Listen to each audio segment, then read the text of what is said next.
सुनसान हवेली का राज।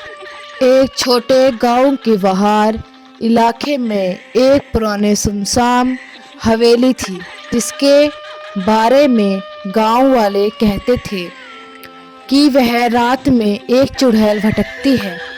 रोहन एक शहर का लड़का इन सब बातों पर विश्वास नहीं करता था। एक रात दोस्तों के साथ शर्त लगाकर रोहन अकेले उस हवेली में घुस गया। अंदर खूब अंधेरा था। तभी उसे सीढ़ियों से ऊपर किसी के चलने की आवाज़ सुनाई दी। उसका दिल जोर से धड़कने लगा। जैसे ही वह आगे बढ़ा, एक कमरे से किसी औरत के सिसकने की आवाज़ आई। हिम्मत जुटाकर उसने दरवाज़ा खोला। कमरे में एक पुरानी तस्वीर लगी थी, जिसमें एक उदास सी औरत थी। अचानक तस्वीर में से वह सिसकने की आवाज़ और तेज आने लगी।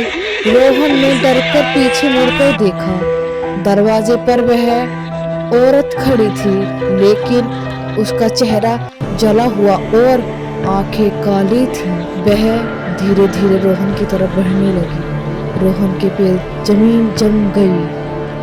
वह चिल्लाया, चीखा, लेकिन उसकी आवाज़ निकल ही नहीं रही थी। चुड़ैल उसके पास आई और उसके कान में फुसफुसाहट करके बोली, तुम यहाँ अकेले नहीं हो। इतना सुनते ही रोहन बेहोश होकर गिर पड़ा।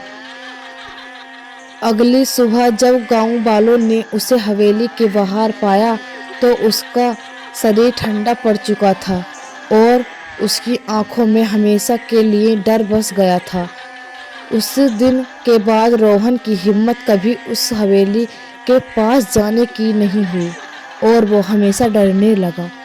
वास्तव में ही उस हवेली में एक चुड़ैल का साया था, जो बहुत खतरनाक था।